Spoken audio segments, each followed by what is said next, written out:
Namaste, yogis. Welcome to Happy Jack Yoga Podcast. I'm Happy Jack, live from Cambridge, Massachusetts, USA. I'm out here at the Harvard Innovation Lab. It's snowing outside, winter is here, and I'm here with. Happy Hanna, and I am in Rome where it's sunny outside and 18 plus degrees. Nice. So we got opposite environments happening right now. Very, very excited to be here. I actually didn't plan to be here. The intention was that Hanna was going to lead this kind of a special episode. But then it just so I couldn't not be here. I love being here with all of you who are here live with us and those who catch the recording. Even though last night so this past weekend I was at a retreat in West Virginia, and I'll share more about that. And we drove. So I got back at 2:30 in the morning, which is, anybody knows, that's like almost time to wake up for me. So that was a late night, but I got a few hours sleep, and just really happy to be here and to engage and to welcome all of you. So those who are here live with us, we appreciate you, your presence. Those listening on the podcast platforms, we appreciate you. Those who make a contribution to Patreon, we appreciate you. But let's get right rocking here, Hanna. What is maybe I feel like I have lots to share, and at the same time, I haven't had any time to really process it or think it through or reflect on it. So I'm gonna pause and bounce it to you, and we'll just see kind of how things get revealed as we continue. What's on your Sounds heart? good. Well, welcome back to civilization, Happy Jack, from wherever you were in your retreat reality. Yeah, still in Rome, and every day I walk a lot, and every street has a huge church on it, and I can't help but being pulled into the churches. And sometimes it's so moving to go in the church, not because it's like, to be clear, it's not my tradition, it's not or how I was brought up, or it's it's a little bit foreign the way religion is organized here, but it's not the religion that I think I'm drawn to. It is the radiance that I feel inside the churches, Mhm. and oftentimes it's so somehow so emotional that I need to cry, because something about it just opens my heart. And it's just interesting that it happens every day. Many times a day I go into a church, because the churches are everywhere and they are magnificent inside. Everything, anywhere you look, is a piece of art of such magnitude. Like every angel is bigger than me and in marble. And then everything is painted with gold and beautiful letters and pictures, and it's just somehow so divine. So I'm really grateful to have that pull, let's Yeah. say, to It's go special to inside. it's special to have that connection and that awareness. We've joked many times, you and I will be out for a walk, walking Coco, our dog, and and you're like, hey, did you notice the flowers? Do you notice this? And so I feel like that's a quality that you have, is just the presence, and you see things and are able to connect deeply with them. And obviously, there is something very deep that can be connected with, at a church, walking around in Rome. And of course, tomorrow we officially kick off our Krishna and Christ course here at Happy Jack Yoga University, which we're so excited for. There's a chance for us as yogis to take a look at, some of the great yogis from India, as well as, Jesus Christ, understand their teachings, understand how, even if we're not a part of one or either of the traditions, that we can still learn from them. There was, in fact, we've got so many special guests. We got like three incredible special guests who are joining this course. I'll share more about them.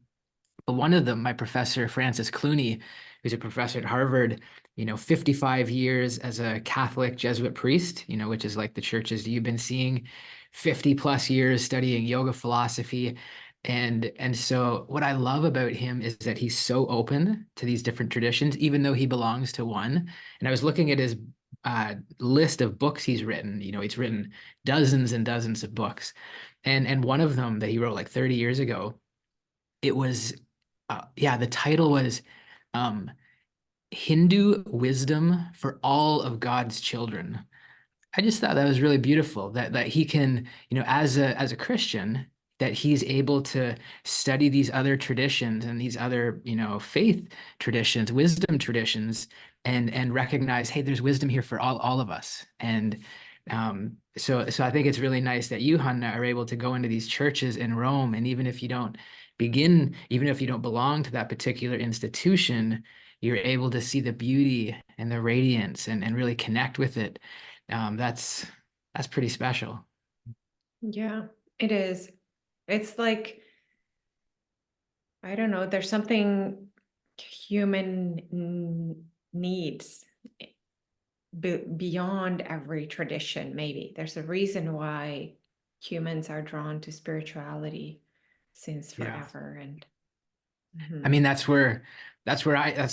kind of the focal point of my life right now. For those who are here live with us, we got 9 of us live, and I'll address the elephant in the room. Yes, I buzzed my hair off. I got a buzz cut, but to be honest, it's not short enough. So the guy who cut my hair the day I moved in, he had his hair like this, and I thought, oh, that's like safe. Why don't you just make my hair like yours? But then, I at this retreat and seeing others who have it right down shaved. I'm not going to shave it, but I want it buzzed down shorter. So this evening, I'm going shorter. So for those who join us for Christian and Christ tomorrow, if all goes as planned, it's going to be right down even shorter. And coming back to spirituality, like the point, the reason for doing it, when people move into an ashram or a monastery or any kind of environment like that, it's really to practice detachment, practice, letting go of needing to look a certain way, or needing to be a certain way. And I've shared before, I'm sure I'm not going to have this haircut the rest of my life, but it's kind of like it's a small commitment. It's like a commitment to my sadhana, which is a spiritual practice. And this is just one little way that outwardly reflects, like, hey, this is something I'm prioritizing right now. And so that's the reason. And I also wanted to just preface with, there's no pressure at all. Like lots of the senior people who are here at the ashram, they don't shave their head, they have normal hair. So it's not like there's any pressure, there's no expectation or requirement. But it's very traditional. And I thought, you know what? I'm doing this thing. I'm here for a semester, 13 weeks. Let's go all in. And as Hanna said, again, something none of you will be aware of. Right now, my laptop is sitting on top of a recycling bin. And I said to Hanna, like, I wonder, like, because I'm here at the Innovation Lab, Harvard Innovation Lab, and so people can walk by and see me. And I'm like, I wonder what they're thinking. And Hanna, rightfully so, is like, Jack, at this point, I don't think you really care what other people think of you, Is considering, that my what they care about your appearance? exactly. Yeah. So that's well, we'll wait until we get to the yoga myth, but that will tie into that, of not worrying so much what other people think, which has been a big story of my life. And so this practice of being able to let that go. But yeah, Mhm. beautiful. Well, thank you for that opening share. Um, the other thing, uh, and again, I was sharing right at the beginning here. I got back at 2:30 in the morning last night, so I haven't like really gone through my notes and had time to reflect on this past weekend. But this past weekend, everybody from the yoga ashram, we went to West Virginia, kind of 10-hour drive each way, and just spent the weekend, in conversation, in community, in practice, and really meaningful conversations. So I haven't really like digested and reflected, and I'm sure I'll have more to share in coming weeks. But just like some little anecdotes or little moments that stand out, it's like life just continues to present us opportunities for me to not react. So just right from the beginning, the plan was we're leaving the ashram at 4 p.m. on Friday, right? So everybody get to the ashram 4 p.m.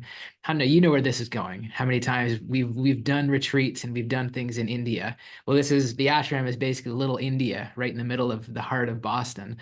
And so 4 o'clock, I'm down there at the front door with my bag packed, ready to go. I'm the only one there. And so I talked to one of the other residents, like, hey, what's going on? What time are we leaving soon? He's like, uh, you know, um, it probably going to be a little closer to like 6 o'clock, I think. I'm like, six, really? Like we got a 10-hour drive ahead of us. So already, and we were doing half that night and half the next day. But already I'm like, wow, this is getting late. So I'm like, okay, 6 o'clock. That's sweet. I've got time. I'm gonna pull out my laptop, do a little bit of work on the Krishna and Christ course. So I'm kind of upstairs working on that. I check in again as it's, getting quarter to six. And maybe another hour or so. So this goes on, 10 more minutes. We rolled out of there at 9 p.m. 9 p.m. So the plan was everybody there ready to go at 4. We roll out at 9 p.m. and then drove five Pause hours. here. How did you feel at 9 p.m.?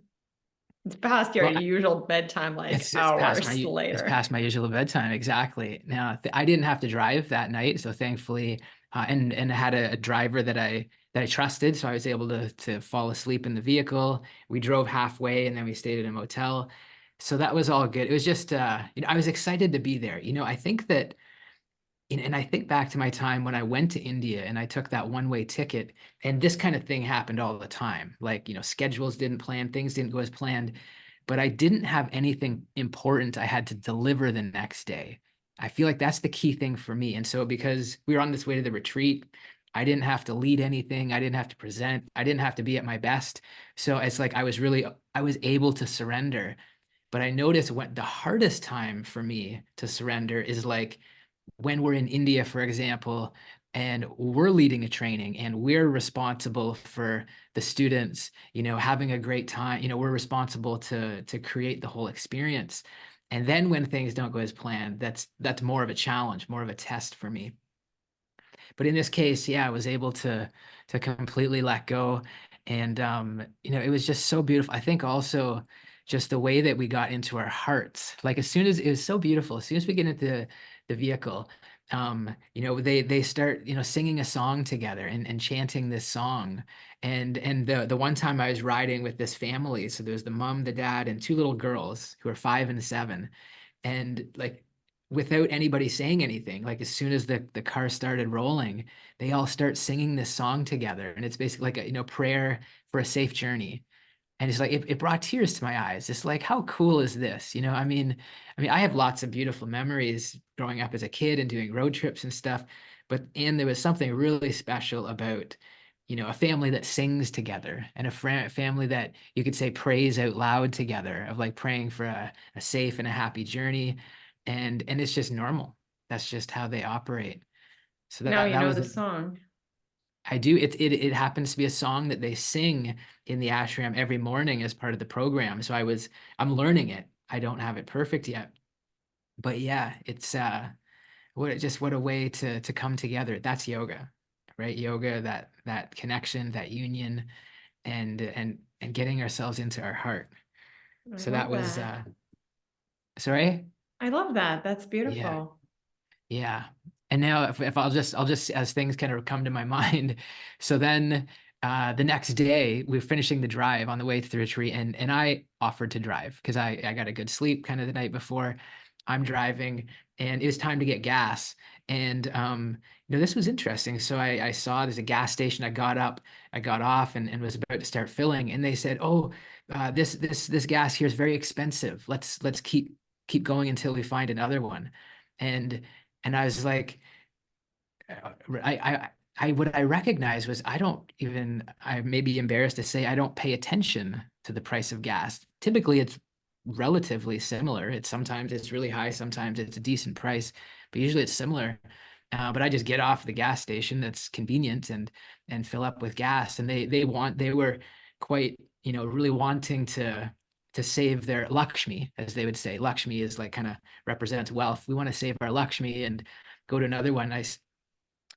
And I said, I also really value time. So instead of driving around to try to find a cheaper gas station, I'll get the gas. I'm happy to pay.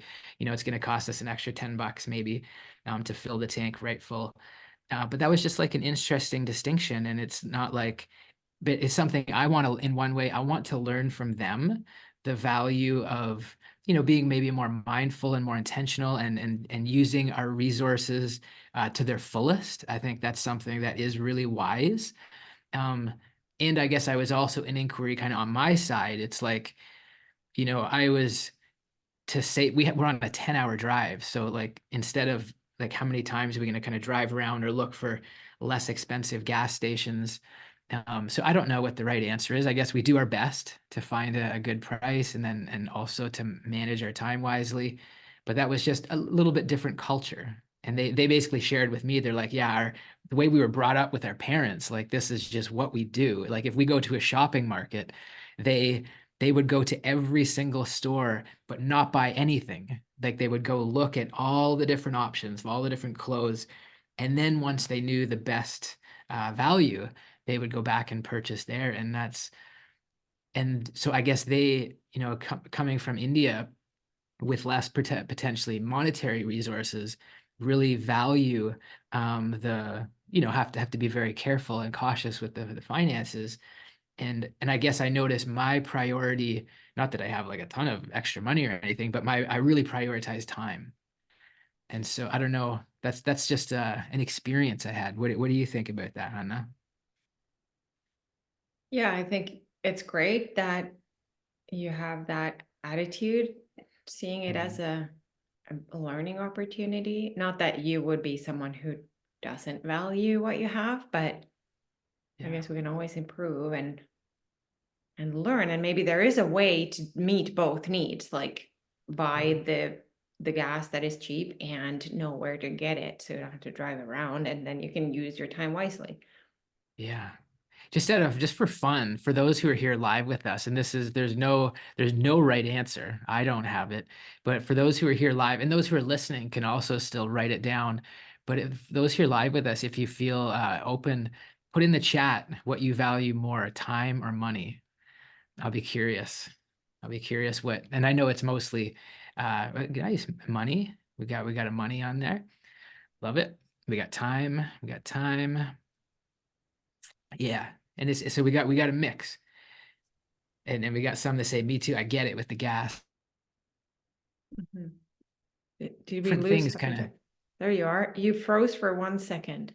Oh, did I? All right. Mhm. Well, I'm back. I'm back. We got a mixture. We got some time. We got some money. And I would suggest there is no right answer, but I guess at different stages of our life, we might value different things, and depends on the resources we have. Um, I guess, I feel like there's so many teachings that were shared over this weekend that resonated with me. And one that kind of stands out to me right now. Well, I'll just ask you a question, Hanna. If so let's say you have a tube of toothpaste in your hand. If you squeeze the tube of toothpaste, what comes out? Toothpaste. Hey, nice. Yes. And if now, Hanna, if you take an orange and you squeeze an orange, what comes out? In Italy, here we say spremuta, which means orange juice that's pressed out of the orange. Nice. We And have now it if every morning at the bar. wow. And then final one, if you take a mango, a beautiful mango, and you squeeze the mango, what comes out? Mango flesh. Mango, yeah, like mango juice, like the same substance comes out. And so kind of the topic we were discussing is like for us as humans, if we think of ourselves, sometimes in life we get squeezed, we get challenged, we get triggered, we have adversities and things like that. And so when we get squeezed, what comes out really kind of represents, Tears. well, it represents what's inside of us. So talking about like the emotion. So if anger shows up, or if envy or frustration, or these qualities that's many of us have as humans, it just kind of goes to show. So one of the main points of yoga is to purify ourselves, right? That's why we get on the yoga mat.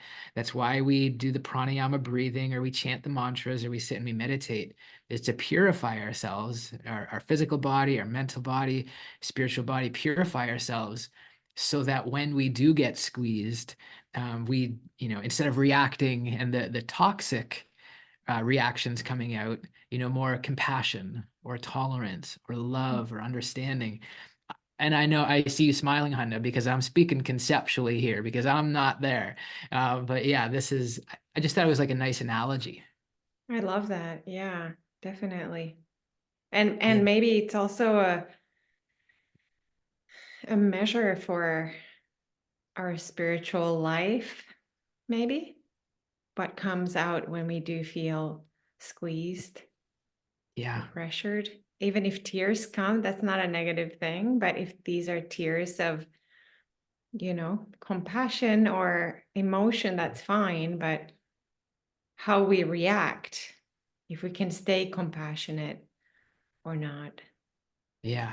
And I caught myself this weekend, and I had a real life example of this. We were there for the weekend, so we had like two full morning programs, like with the full practice. And so part of the morning program, we're kind of chanting these mantras all together. And the way they do it, they're kind of doing it. I wouldn't quite call it a dance, but we're kind of like stepping together. There's like a movement, like 3 steps forward, 3 steps back, and everybody in the room, it's like a wave, it's like an ocean, and it's so beautiful as we're chanting these mantras, and glorifying, connecting to the divine. And on the first day, there was another yogi in front of me who was new as well, and was completely out of line, out of step, and so he was right in front of me, and it was quite busy. So on one side, like I could see what the intention was of like how we're kind of moving together. But then there's this, young boy in front of me who was completely out of step and kind of kept messing me up. And I couldn't follow along with everyone else, or I'd be bumping into this guy in front of me. And I noticed myself getting a little bit frustrated, not excessively, but just like thinking, man, I wish this guy would figure it out or get out of the way so that I could join and be a part of this beautiful little experience being created. And I just simply observed that, so there's probably a little bit of judgment or criticism there, but just like an observation. Um, and then the next day, similar circumstance was happening, but there was a senior monk who was beside me, and there was also a boy in front of us out of sync.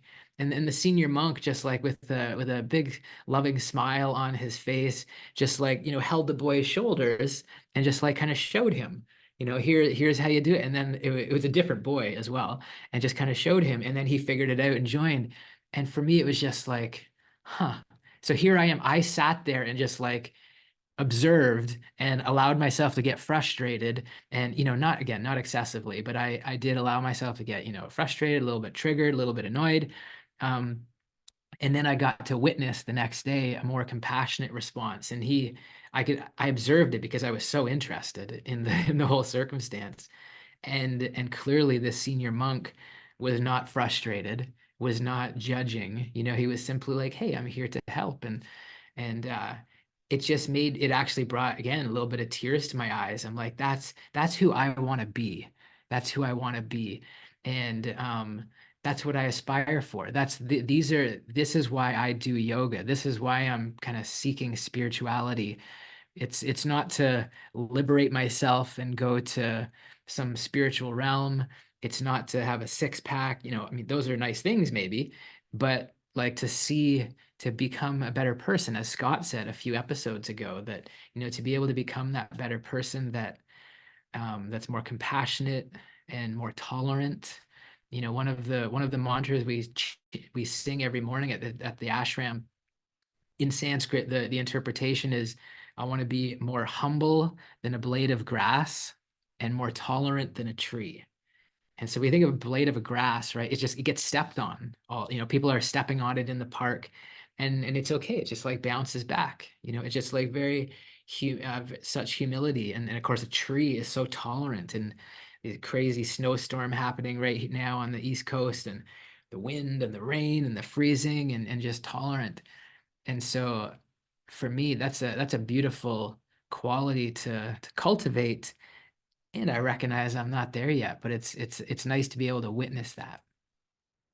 Yeah, and I think the witnessing will be helpful next time when you notice that things are not going the way you'd want them to, and then how can I fix this in a holistic way? Like we get to know each other, right? That type of experience helps you understand, oh, that was frustrating for me, and also I can solve this in a different way, even if I'm like just the noticing, I think Yeah. can be really powerful Yeah. That's in what, shifting your strategy or, you know, finding some yeah. self-help. Yeah. And that's why, I mean, that's why it's really important that we choose who we associate with and who we spend time with. There's kind of the saying, tell me your five closest friends and I'll tell you your character, right? It's like that who we associate really has an impact. And so just it was really nice this weekend, observing there was, several monks there and a lot of yogis, bhakti yogis, and just seeing how what I recognize, there's no ego, even though there's very successful or very intelligent, very smart people, just really felt like no ego. And it's like versus the environment that I grew up in, the way that the world is now for many of us, we're worried about what other people think or what, another kind of analogy they told was about this young child who was given a gift of a parrot. And so he has this parrot in a cage. And he was just so proud to have this parrot. And he got these paintings, like color, like paint, like a paintbrush and paint. And he painted the parrot cage gold. And he made it look so beautiful. And he just like painted the cage gold, and it made it look just so vibrant. And it probably looked just like the churches in Rome that you're describing, Hanna. Like it's just so opulent. And then a few days later, the parrot passed away, and he was devastated. And of course, in conversation with his parents, he realized, he needed to feed the bird as well. So he wasn't feeding the bird. He was so focused on making the cage look beautiful and opulent, and forgot to nourish the bird. And the analogy is that the cage is our physical body, and the bird is our soul, our Atman. So we tend to, in the material world, focus a lot on the material things, on our physical body, on material, making things look good, looking pretty, looking beautiful. And not that those are wrong in any way, they're nice. But we often neglect our spiritual side, our soul. And I thought that was like a nice little analogy, of reminding us of the importance of balancing both. Mhm. Yeah. That- So I don't know. I feel like I just keep riffing here on many different the ideas, but maybe I'll pause for a sec. Do we want to jump into the yoga myth? Because I think that a couple of times you and I both could have jumped into reflecting on that because it ties into what we've been sharing. But do you want to share our myth for today? Yeah. So today's myth, I don't know if you're going to bust it or not, but something to discuss. And I'm sure all yogis would have some thoughts on this, and we'd love to know them. So if you have thoughts, you can put it in the chat or comment if you're watching on Facebook. So the myth is yoga as self-help. And the conversation is like maybe to discuss how yoga did self-help you, if that was a Mhm. verb. And then before we even dive in there, I just wanted to kind of define, I Googled what self-help actually is to get the definition. And it says that it's the use of one's own efforts and resources to achieve things in life without relying on others. And then there was another definition that said self-help is designed to assist people in achieving things for themselves. Mm. I like that. Yeah. So basically saying yoga, you could say the statement is yoga is self-help. And then we are kind of answering, is that correct or is it not? And in one sense, yoga definitely helps the self. Like it definitely has helped me. I think it helps many of us here, many of us live, many of our students, being able to, um, to do these practices to help ourselves become better people. But I Mhm. guess, and I could list a number of things, maybe I will in a minute, of ways that I have improved and I have become a better person. But let's understand what is really the intention of yoga. Is is the intention of yoga to help ourselves? Uh, you Well, know, if it develops a sense of self, yeah. Yeah. Yeah. So I guess I wanted to make a distinction. There's like three, you could say three different kinds of yoga. So we have karma yoga. And so the karmis or the karma yogis, they act to and they take right action, righteous action, they take good action to kind of cleanse their karma and to advance in material life, to make progress in their practice, so that it's really about like taking action and engaging in the world. And then the jnana yogis or the jnanis, like their whole intention is liberation.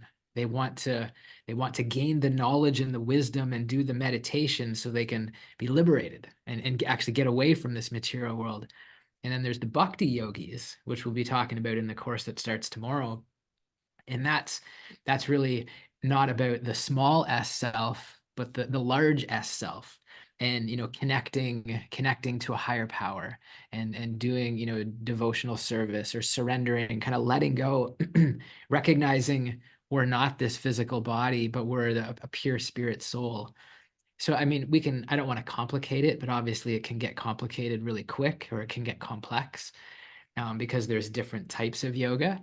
um, but and in I this context, I would say like yoga as we think of it in the West, yeah. I think a Yeah. lot of So then people, mm, for sure it helps. Like I think that the very first yoga teacher trainings, Hanna, that you and I both did, 10, 15 years ago for each of us, like like I'll speak for myself, like a lot of self-help results came from that. Like I feel like I found my voice, and we see that in students who come to our hero's journey, right? They find their authentic voice.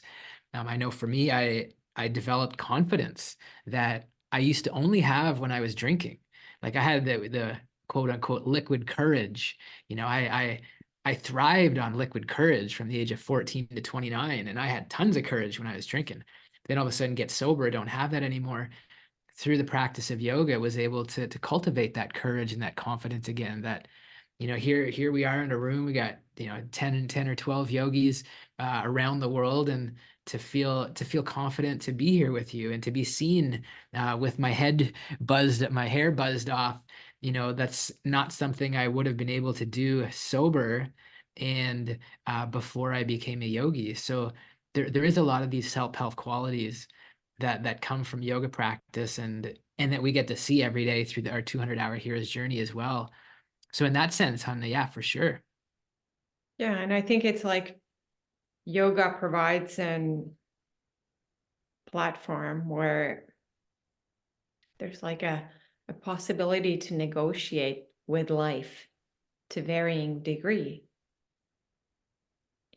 where a lot of people who want to change something, almost it seems like yoga offers philosophy and a paradigm and a community and a place where you can negotiate with your own life, who you want to be becoming, how you want your life to look like I don't know of any other platform where to do that.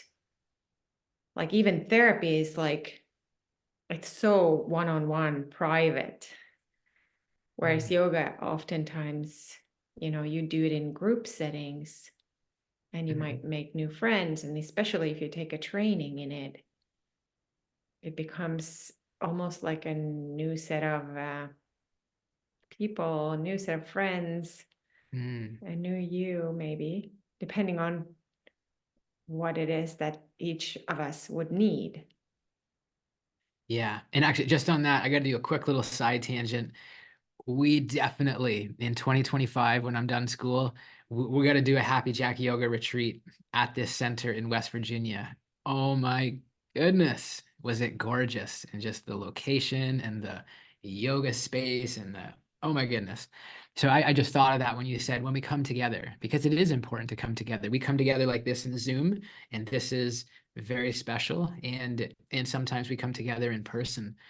Um, but yeah, you're right. Like there's something unique about it, even distinct from therapy, which has its own strengths that yoga does not provide, of course. But there is really something special about this practice, and without telling all my stories, like, but I've cultivated self-acceptance, right, and self-love. Like I don't know what's more valuable, you know. I mean, that's a very valuable quality, right? To be able to love yourself and accept yourself and believe that you're enough, and if yoga can help cultivate that, that's special. Yeah. I don't know of any other so-called vehicle to actually, do that in a community where you get to practice it, you get to discuss it. It's like a platform where you find ways maybe to find new meaning in life, or kind of, I don't know, sometimes it feels like people mature, they find yoga and they get to redefine things a little bit for Yeah, for themselves. me, it somehow inspires me to ask deeper questions. Like I want to understand things, and that's part of why I, stayed up till 2:30 last night. One, it was hard for me to just fully trust and be able to fall asleep and trust somebody else as a good driver. But the other part of it was I wanted to stay awake for the driver and to make sure they stayed awake. So it was kind of a great opportunity. I was just like drilling the guy with questions, and he was like really smart, and he's been doing this for 20 plus years. And it somehow, this practice of yoga just like inspires me to ask deeper questions and what's on my heart, and questions that we can't always ask in public, or we can't always ask to those are closest to us or to our family. um, but it's nice to be able to just be even aware to ask these questions, because I can vividly remember, like, back when I was a party animal, the only thing that mattered was like working for the weekend, so that when the weekend came, pick up a case of beer, pick up a carton of cigarettes, pick up my buddies, head out to the wherever party, and just have fun. And to me, like, that is all that mattered. There was no questions, there was no growth. It was somehow, that was the priority. And now to be in a place of just like, who am I? Who am I? What is the purpose of life? Is there is there a God? Is there a creator? How did this all come to be? And to be able to ask these questions to people that have a perspective. And not that I put any one person or any one tradition to have like the absolute exclusive only truth, but there's traditions out there that have a perspective on it and can answer these types of questions. And I feel like just by getting on our yoga mat, and that's where it all started, right? Getting on a yoga mat at a gym for me first, has led step by step, and then, so for some of our listeners, right, they find a yoga class on YouTube, and then and then they go to an in-person class, or then they come and join our yoga teacher training, or whatever it is, whatever their journey is. And then, we find ourselves in these environments where we get to ask deeper questions. That's where the next 5 days are going to be. Oh my goodness. Oh my goodness. Um, and P.S., I don't have the answers. The cool thing is we got three extraordinary guests, like mind blowing. Um, yeah, I'll just quickly share. One of them is an incredible monk from Pune, India. Has been kind of practicing bhakti yoga for probably 35 years or something like that. Um, and he's incredibly intelligent. So he's going to be joining us. We've got my professor from Harvard, who's Catholic priest for 55 years, uh, scholar of yoga philosophy for 50 plus years, hearing his perspective. And then we've got our dear friend, Dr. Edwin Bryant, who is both in a sense. He's been practicing bhakti yoga and he's a scholar. So so we get to come with our questions, and I know I look in here, we got some great yogis that are going to have some great questions, so have those prepared, and just to be in conversation, right? And certainly our program, any of our programs, Hannah, there's no intention of like, hey, yeah, you should believe in the Yoga Sutras of Patanjali. That's the best path. Like, or you should believe in the teachings of Krishna in the Bhagavad Gita. That's the best. Or the teachings of Jesus that we're going to explore. That's the best. There is no, there is no one truth. Um, or or if there is one truth, there's not only one path to that truth. And it's nice to be able to be in this conversation. Yeah, it How the is. heck did we get here? How did I get to saying all of that? I have no idea. What were Love we that you talking did. about? Well said. Okay. Yeah, so good. Really well said. Yeah, so that's gonna be a lot of fun. Do you have any kind of final thoughts on the yoga as self-help idea? I think the final one that I would offer is that maybe we could move away from like, how can I say, like, move away from like having yoga or um, self-help as problem focused, if if appropriate for each yogi, depends. But I think there comes a moment where, like, if someone comes to yoga, maybe in a squeeze moment, we were talking about the Mm, toothpaste earlier. Someone might be in a at a fork road in their life, and then they find yoga and they notice how it helps them expand and relax and let go of tension and access something greater than they thought of before. Then there's going to be a moment where yoga and self-help are more about the good things, where we come there because it makes us feel amazing and because we're actually receiving the thing that we're looking for. So it's not mm, just that yoga or self-help are problem focused or a fixer for a problem, but actually a place of expansion and bliss and receiving. Like, I think the way I practice today yoga is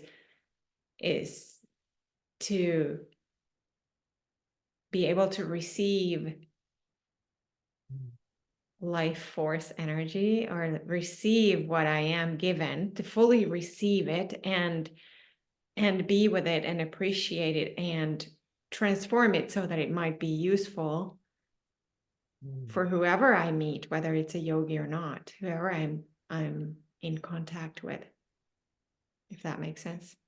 Does, yeah. No, it's a great distinction. Um, I, it's it's such an honor to be able to be doing this work and to be exploring these ideas and and asking these questions. And yeah, I appreciate you sharing that. What I'd love to do, though, is to hop into the hot seat. This is the hot seat moment.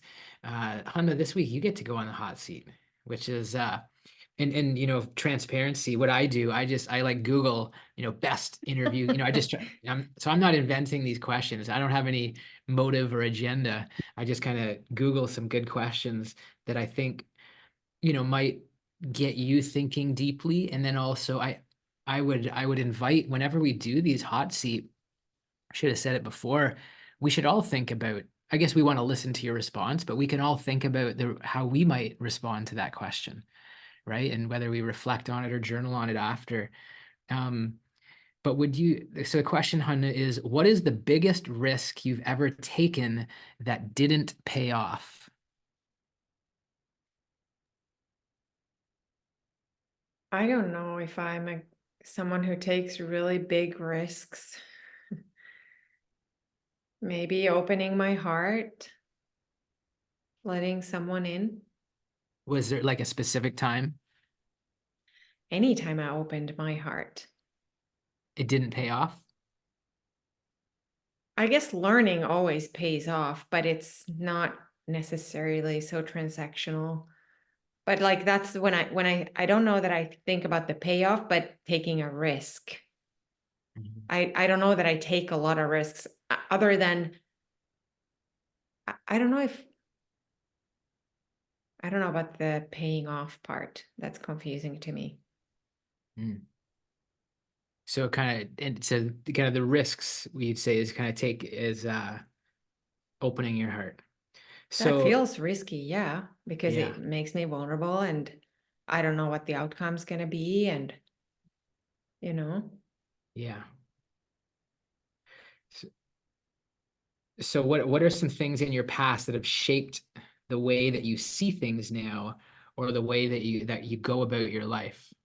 Of course, witnessing somebody being ripped away from my reality by death unexpectedly has changed entirely who I am, what I believe about myself and love and value of life every instant, every moment, every golden angel, radiant ray of light lands in me differently because I know that I could have been the one who died or someone else could be ripped away any minute. So it kind of puts my priorities in a different order than before. Mm. So that's like the instant answer that I had to that question. Yeah, and that's But if you definitely say it again, maybe I can say something else if you kind of knew I was going to say that. okay. Yeah, no, that was obviously that's the most impactful for sure. So is there anything else from your past that has shaped the way that you see things or the way that you go about your life?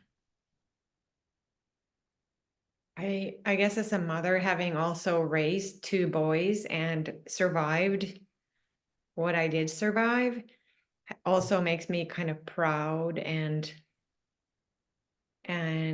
feel strong. Like I feel like I can handle anything. I don't know that I have to necessarily choose to handle crazy things, but that changed what I think is possible for me. Mhm. Yeah, that's nice. So what is something that you would love to try but are too afraid? Creative projects Mm, and uh creative projects like being more active creatively, whether it's writing or painting or illustration. mm, And also, I don't know that I'm afraid to try going back to school, but I feel like I always kind of don't do it fully because I think it's so time consuming. So then I always kind of don't do it, even though I would want to do it. mm. Yeah, that's so I think mine froze for a second, but I think you were good. So I guess from this, I'm just gonna riff here now. So from standing where you are right now, you're in beautiful Rome. As you look forward into your life, if you were to describe, and now of course nobody knows how things are going to unfold, but if you were to describe your ideal life, your ideal spiritual life, your ideal family life, your ideal professional life, your ideal just the day to day, like when you, if you kind of really dream about that and think about that, and because it's important, all of us, our visions that we create, the thoughts we have, the visions that we write down, we reflect on, we tend to live into those, whether intentionally or not. As you look forward, what are some of the things that you're like, this is what I want. This fills my heart. What comes to mind? The first thing I say and feel when you ask that is that I want to have a dynamic life with a lot of people in it. I um and so being here in Rome, for example, what I love about here is that people are not afraid to connect. They're very good at seeing what is beautiful. They're very good at eating every meal mindfully. And what I love about here is that it's a very shared experience. So I don't have to go to the grocery store and make a plan for what to eat for each meal, because they give you um, so many options that are so easily accessible, and it's done in, how can I say, in a shared experience with other people. And I would love if my life was more like that, where a lot Mhm. of the actual life happens in community with other people. And of course, Yeah. I would love to have a family that is, um, supporting each other and close to each other. And yeah, I would love to have a shared life. Is that a thing to, is that English? Yeah, yeah. What does that mean? Is that when you say shared life, that's referring back to what you just shared about like community, Yeah. you know, like making meals Loved together? ones. Yeah. Not in isolation, but in Yeah. community, where it happens, a lot of it happens outside the actual, just my four walls. Hmm. I mean, that's something I can admit to, something I didn't bring very well to the relationship. Our relationship would be like co-creating in the kitchen. So like the community Or the environment home. or in the home. Right. So I think I contributed some things, but yeah, I mean that's not, I hear what you're sharing, that that's Yeah. something you like to do with Regina and with your friends and ultimately with the guy that you'll meet, whatever that looks like, to be able to co-create in that way. Yeah. Nice. That to me sounds like a happy life. Beautiful. Nice. And what wisdom would you impart on, if you were to give your 15-year-old self, because I think you left home at like 15 or something like that. Um, what advice would you tell that younger girl, um, that now that you wish you had known then? I wish I had maybe been more confident. So I would say to little Hannah to not be so shy, to dare to open my heart. I was very guarded when I was a teenager and a young adult. So I would, if I could give myself a blessing, I would give confidence and uh, openness of my Mm. heart. And why? I mean, that's nice for the beautiful response. And what is the why to that? Then I What? would live more wildly and more grounded, Mm, had more experiences maybe, and made more, not that I was lonely or anything back then, but I would have more connections, although I'm grateful for the ones I still have from those times.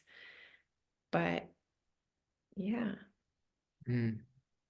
Nice. Do you have do you regret, like for example, say our relationship, you talked about how like I didn't contribute in the cooking or the around the home to your uh to what you would have liked. Do you regret being in relationship with you? with me? Yeah. No, I don't. Absolutely, I don't. Maybe with you, I think if I had been better at helping you come into those roles where I missed you.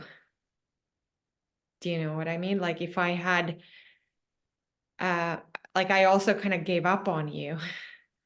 Maybe I didn't Mm. articulate what I would have needed. Yeah, that's a great distinction. I mean, just for any of us to, I mean, just kind of, not that I'm any good at relationships, but they say relationship 101 is like making explicit requests, and Yeah, not but saying I not was that good it's at my that. job to give you requests, but because that we Yeah. did. That's how I did coach you into helping through Tony or someone. So like make specific requests. That's different than you wanting to do things with me in the house. Mm, I would have wanted you to want to. yeah. Yeah, that's But it. if I had said that, if I had expressed that, maybe you would have had the wish inside, would arise spontaneously. Yeah, in fact, we talked about that this weekend, that because obviously we're in this spiritual environment. We're talking about like spiritual growth and connecting to, practicing bhakti yoga. And the tendency in the Western world is, for many of us, we tend to prioritize like our professional life and our family life, which are both good and important. And often with many of us, we prioritize one over the other. No doubt, unanimous vote, Hanna, you and I would give, I prioritize professional, not, over family. And maybe you might, to some extent, do the opposite. And not that either of us like drastically neglect Neglect the the other other. one, No. Yeah. right? But you probably prioritize family life and then secondary professional. And I think many would argue like that should be the right priority. But whether right or wrong, they say just the way that we're wired as humans, the way we're conditioned is that we tend to prioritize one, and whether it comes from a fear, an irrational fear, whatever it comes from, like some trauma we had younger, these kind of things, but we choose one or the other. And of course, the idea is to we need to take care of those dharmas. Those are duties that we have. That's a purpose, a life purpose that we have. But then, the opportunity we have is to focus on our spiritual life as well. And this starts to open up through the practice of yoga and these kinds of things. So yeah, it's great inquiry to be in and understand different people and different people's priorities. So very nice. Mhm. Yeah. Nice. Love it. Great hot seat. Digging deep, getting some good little responses in there. I want to be respectful of time. I gotta say, I'm so excited for Christian and Christ kicking off tomorrow. Like I said, we got special guests. Those of you who are live with us in Zoom, if you can join us live, possibly on Thursday, Friday, Saturday, please do. It's going to be amazing, amazing conversations. If not, catch the recordings. If you're listening on one of the podcast platforms and you're not a member of Happy Jack Yoga University and you want to be a part, you want to come join us, send us an email, info@happyjackyoga.com. But just really wishing everybody an incredible rest of the day. And it's like coming back to this yoga is self-help and experiences having had at the ashram over the weekend, this retreat. It's like let's do the things that make us better people, right? Because I could now focus on some of this last conversation we had where it got like, pull up some of my weaknesses. And now I could focus on that. I could spend the rest of the day focusing on like, oh man, I'm a loser. I didn't help out in the household, didn't help out in the kitchen. I could have done better. I'm a failure. And the mind sometimes can go there for a moment, but it's like, again, coming back to what we were chatting about with Scott the other day, and just becoming a better person. And it doesn't mean we're going to do things perfectly, ever, what is perfect. But the yeah, just this coming back to the mat, coming back to the conversation, doing our best, and being able to have these conversations, right? Also, Like, I don't share any of the thing. Like you ask me difficult questions. I don't mean ever to say anything hurtful or of course, critical or of something like course. that. Yeah. Yeah. No, of course. Totally get that. Well, I love it. Everybody who's here live with us, thank you so much. Those who are watching on Facebook Live, honestly, right now, I gotta say, I forget how to end the podcast. I forget what am I supposed to say. When do I stop the Facebook Live? When do we stop the Zoom? I forget, but I'm just gonna say, my friends, make it an amazing rest of the day. Namaste. Namaste.